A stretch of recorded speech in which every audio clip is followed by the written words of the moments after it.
The following program is a West Tennessee PBS special presentation made possible through the generous financial support of viewers like you. Please visit westtnpbs.org and make a donation today so that we can continue to make local programs like this possible. Thank you. I want to say congratulations to the Allison family as a Rotary Legacy member, introducing a Rotary Legacy member.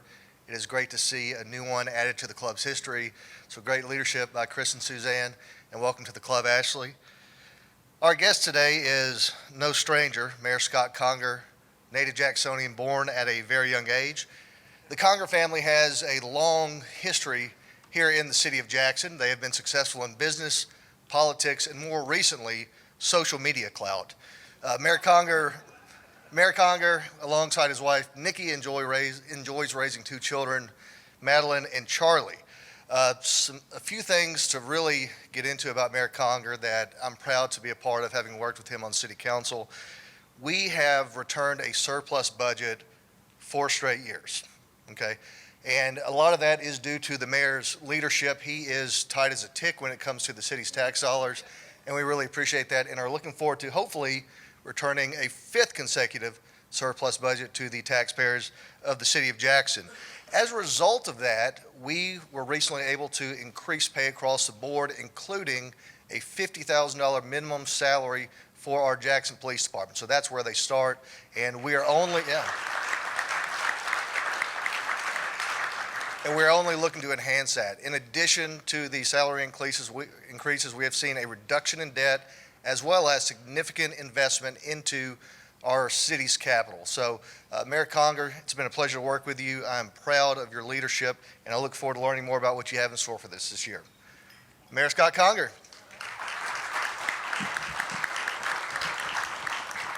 Thank you, Russ. I'm fortunate I get to work with good council members and Frank. No, it's an honor to serve as your mayor and to be here today. And I understand there were some protests and some upset members because we canceled Rotary the first time I was supposed to meet because of the snow. I think people were ready to drive in the snow to hear me speak, but that's, I don't want to say any names, embarrass anyone, but this State of the City is a little different than we've done in the past because we want to focus more on the people that get the job done. And so author Jensen Sarah writes, "Gratitude is one of the strongest and most transformative states of being. It shifts perspective from lack to abundance and allows you to focus on the good in your life, which in turn pulls more goodness into your reality." So I stand before you today to talk about my thoughts on a virtue that many times goes unnoticed in the daily craziness and hustle and bustles of our lives, which is gratitude. When we take the time to reflect on the blessings and the positive aspects of our lives, we shift our focus from what we may be lacking to what we already have. Expressing gratitude strengthens our relationships. Whether it's acknowledging a friend's support, a colleague's collaboration, or a family member's love, gratitude deepens the bonds that connect us. It acts as a glue that binds people together. 2023 was a demanding year. It was full of challenges, but I'm thankful of how we got through those together. I want to show my gratitude. I don't know if you all remember or not, but 2023 was an election year. A little challenging year, but you all placed your trust in me with your sacred vote to do the job for the city, and I appreciate that. We should always be grateful and thankful for our city employees. These public servants, from police officers to code inspectors to claw truck drivers, spend their careers making our community a better place to live. We should always show gratitude to our law enforcement personnel. I say it everywhere we go, and I mean it. We have the best police department in the state. Chief Corley started the year with a renewed effort to what he calls the 3 C's of policing: community policing, collaborative policing, and constitutional policing. Our police officers are going to get in your community and to know you better, to know your neighbors. They're going to work with other law enforcement agencies, and they're going to protect people's rights. Under Chief Corley's leadership in conjunction with Deputy Chief Tisdale and newly promoted Deputy Chief Benton, the police department's in excellent hands. So a few months ago, we saw a contract with an architecture and engineering firm to begin the process of building a new public safety complex. The current state of our police department and fire administration building is not ideal, to say the least, with buildings being 70+ years old. So the new state-of-the-art complex will be more adaptable to today's technologies and leave room for tomorrow's growth. In addition, it's my sincere hope that this law enforcement flagship will be an attraction and recruiting tool for those interested in law enforcement.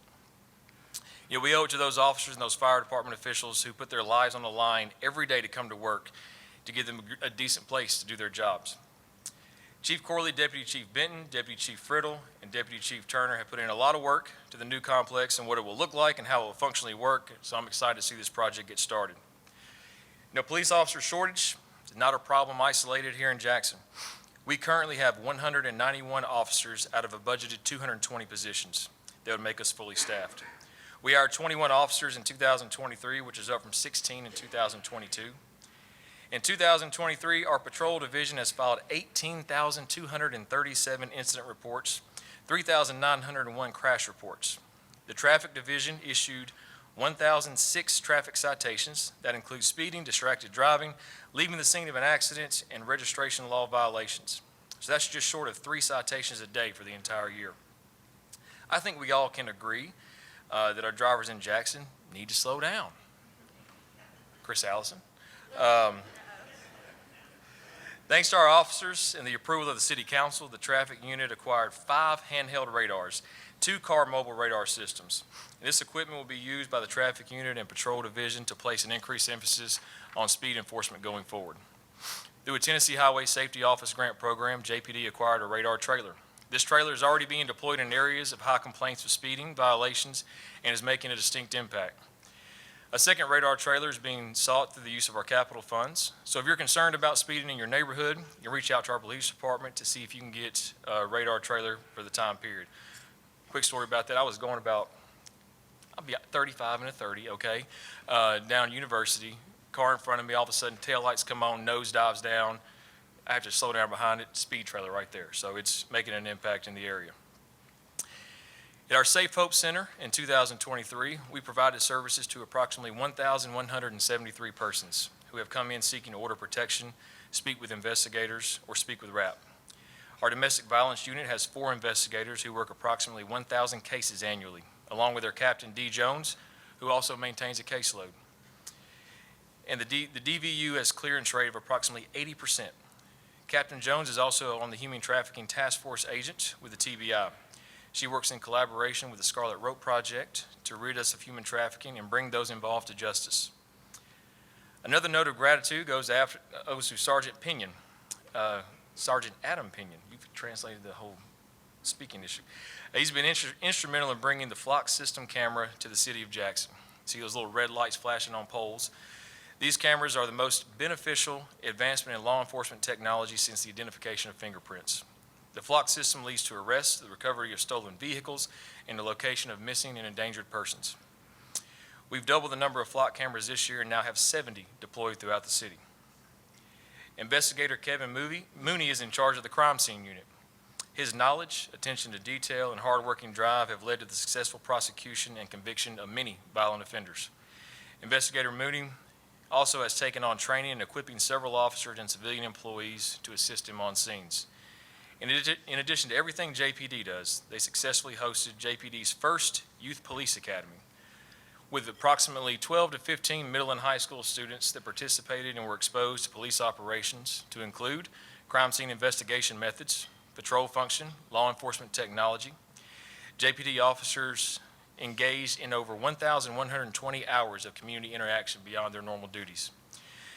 They've been active in many organizations to increase our community policing efforts and to make connection with citizens, particularly our youth. Collaborating with groups such as the Salvation Army, the Boys and Girls Club, the Hub Club, United Way, and others have been an important component in fulfilling our community policing mission. They've also created new partnerships with local schools, both public and private, in order to increase student safety and to affect the major issue of juvenile violent crime. One of our 2023 goals for JPD was to increase officer education, training, focus upon employee wellness and benefits, and to create leadership culture which supports our staff. Part of that goal included the efforts to make an increase in officer salaries and benefits. Starting salary for police officers when Russ and I took office was $35,000. This year is $50,000. Next year, we're proposed $53,000 for starting officers. Additionally, multiple training resources were provided to enhance the leadership skills of our employees at every level. Then we go on to our Jackson Police Department, who saw the installation of a new fire chief last year when Chief Darrell Samuels retired.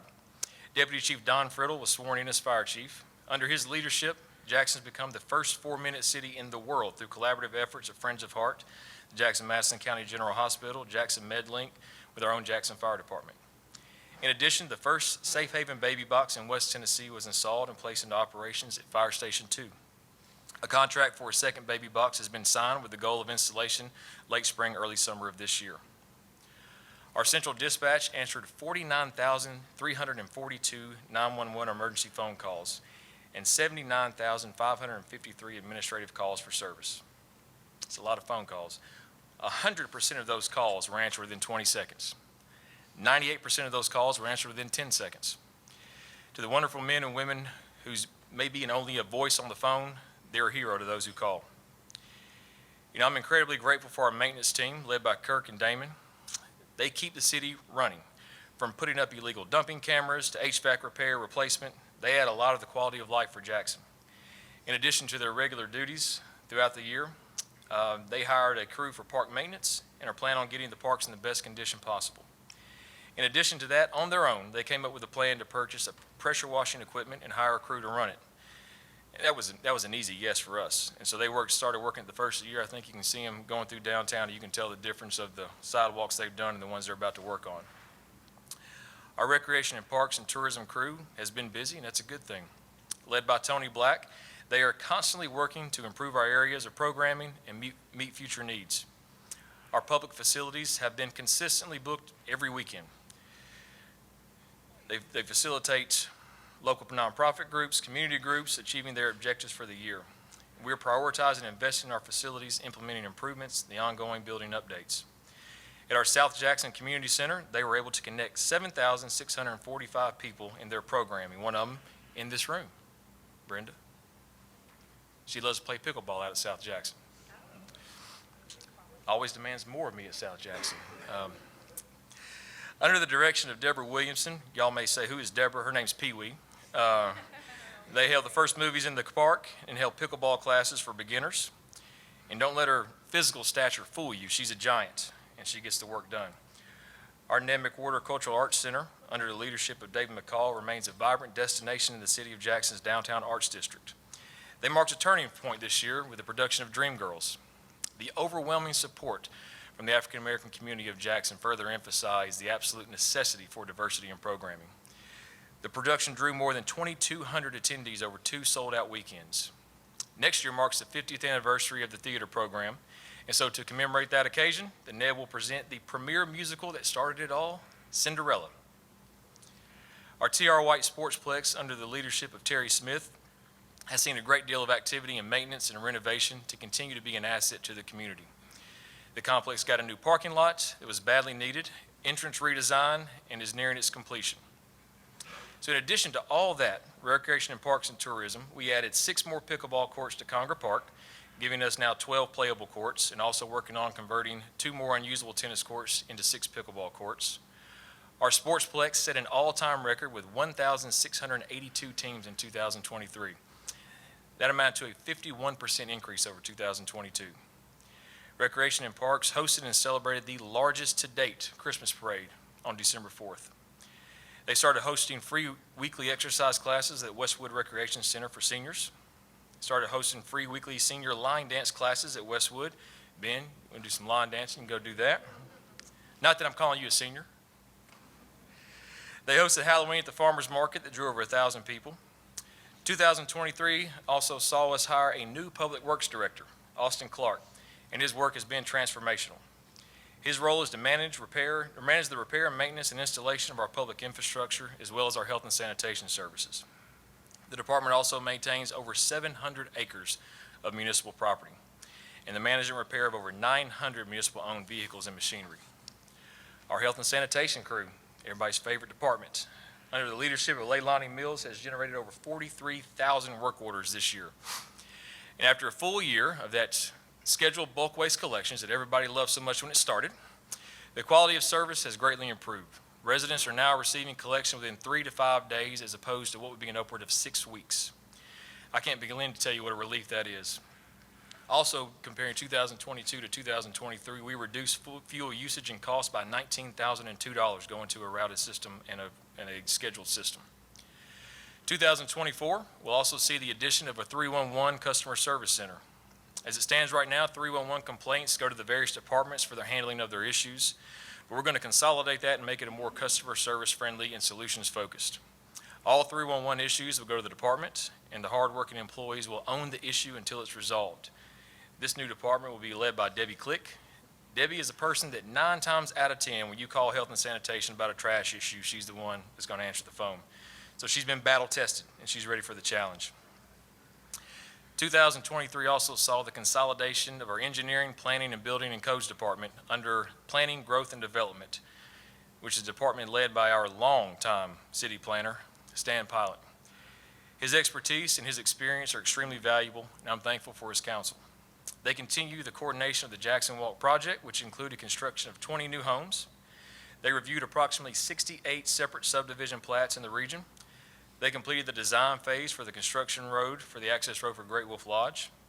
The code department is in the process of cross-training inspectors on all aspects of construction review. So instead of a plumbing inspector, an electrical inspector, construction inspector coming out, we're going to have you one inspector that's going to be able to do it all. We successfully filled the city engineer and assistant city engineer positions that included the first female city engineer in our city's history, Amanda Hicks. I don't have all the data just yet, but I'm sure that in conjunction with TDOT that we saw more roads resurface in a single year than we ever have. Our animal care center was able to get more than 1,500 animals off the streets this year. They also worked to keep the pet food pantry active to aid in ownership retention in cases of financial instability. So we're looking forward to this year, and we're going to have completion of our animal care facility. Finally, been mothballed, it came back, and there's still opportunities to join in the community effort to help that facility and donate to that facility. It's tax deductible.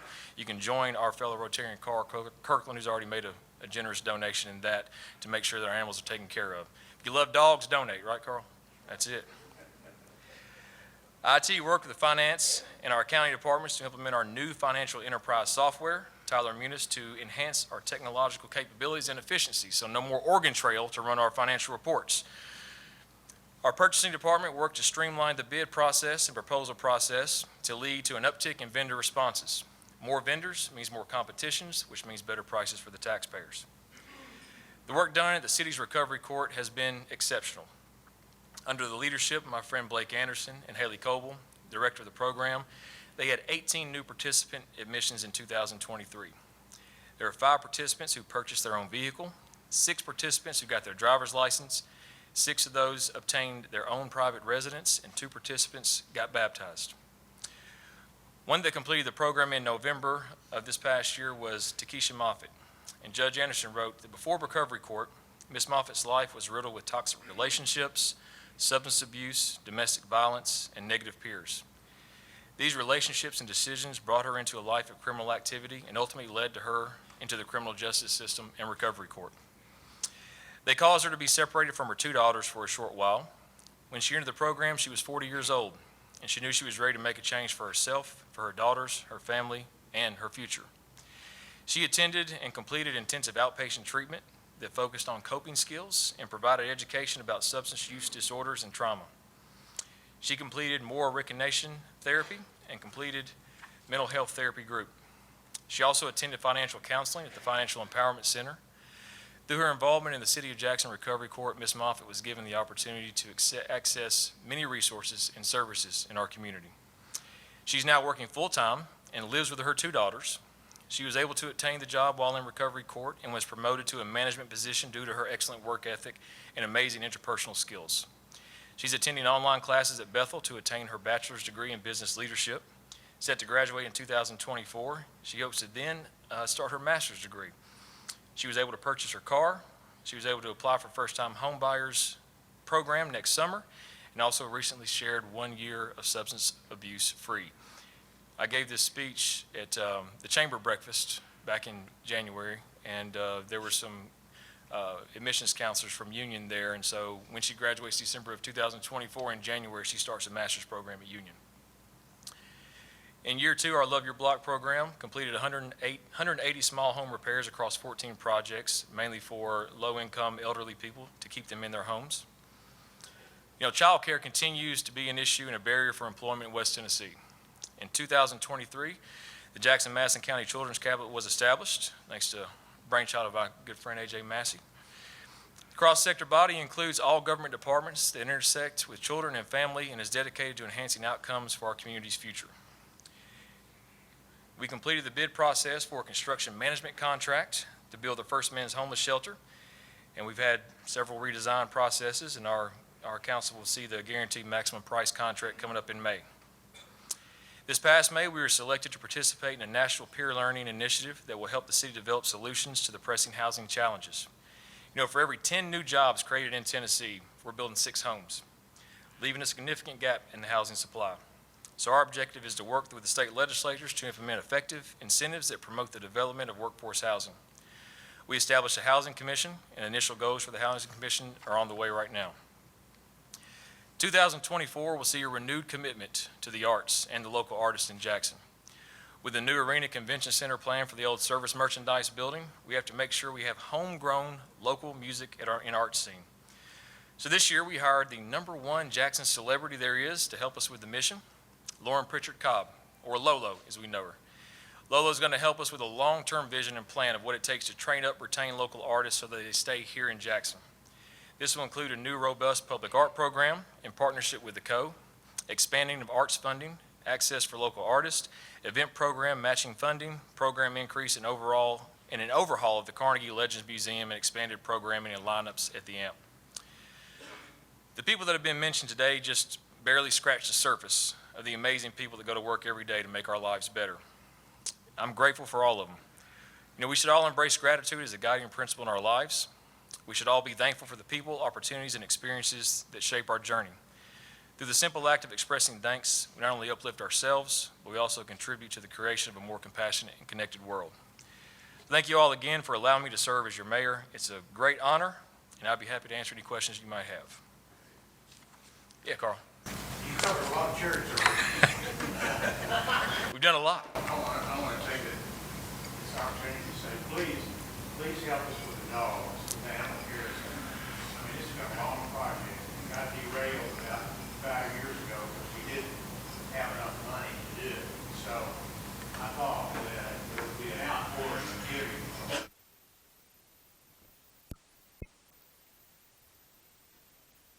Either didn't say it right or we didn't deliver the message, but I know that all of you like dogs, and you know, if you got an extra $500 or $1,000, please call me or call Mayor Conger. If you don't, we'll send Carl to your door. So We're building the building anyway, but there's a never-ending need for money because this is a regional project, because a lot of people bring their dogs from all around counties surrounding and bring them to Jackson. And so we care for more than just Jackson, but we care for a large community. And so I did have one question, and that new technology that you talked about that was very important, and with the red lights, I don't understand what it is. Can you tell us a little bit about that? yeah, so it's our flock camera system. And so you see it's a license plate artificial intelligence reader. And so what it does is scans the license plate, runs it through NCIC, which is a national crime database that we participate in. And that'll tell us if the owner of the license plate has a warrant on them, if that license plate's on a different car, if it's a stolen car, stolen license plate, any active warrants on the people that may be operating the vehicle. And so we partner with them in Memphis, in the same NCIC unit has the same cameras. We've caught people here that are from Memphis that are wanted. They've caught them in Memphis. We caught some people that have come from Chicago down.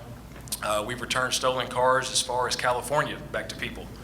And so it finds us. So what it does is the artificial intelligence reads the license plate as it's going down the road, runs it through immediately through the NCIC, or anything pops up, it lets our police department staff that's watching those cameras know they can dispatch the closest police officer to go pull that car over. And how many do we have? We have 70. I'm not telling you where they are. We have them in intersections, and then we have some that are movable. And so, for instance, the incident we had in North Park, we did not have any at that point. We had some blue light cameras that you couldn't see the vehicles, you couldn't see the license plate, so we installed them at every entrance to our parks. And so blue lights do? they're just to let you know that somebody's watching you. Those are overt cameras that let you know someone's watching. But those flock cameras now, we do have at the entrance and exit of every park because they're directional. And so if you come into our park, go out of our park, or if you're on a park that's on Highland or a park that's on Parkway and you drive past it, it's going to run the license plates. Any other questions?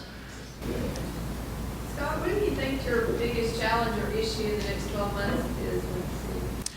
I think our biggest challenge, goes on for the next 10 years is planning. How do we plan properly for the growth?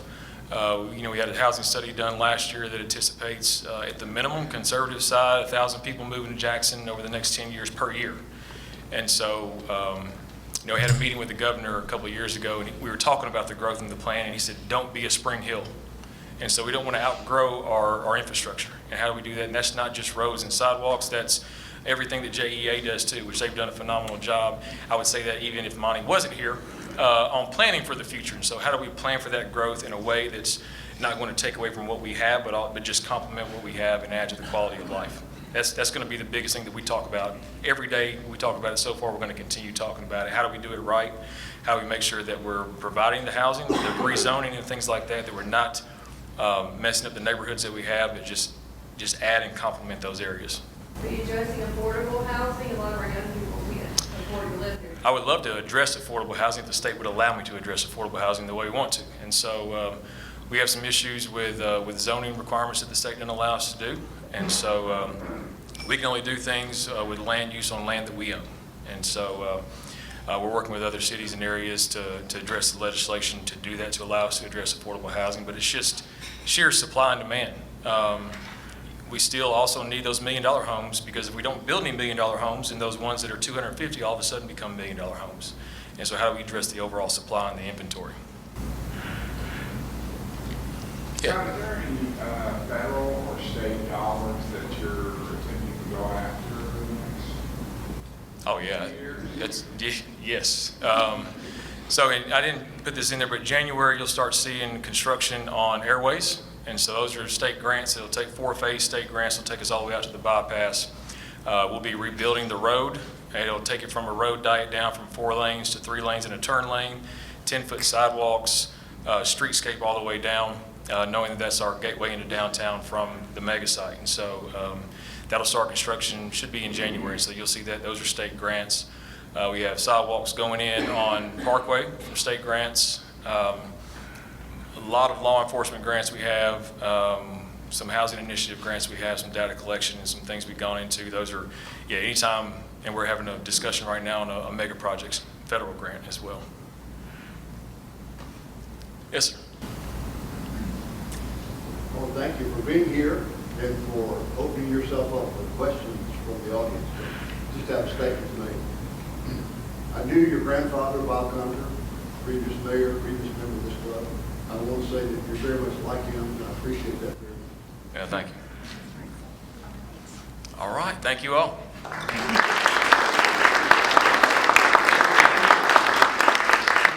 The program you've been watching was made possible through the generous financial support of West Tennessee PBS viewers like you. Please visit westtnpbs.org and make a donation today so that we can continue to make local programs like this possible. Thank you.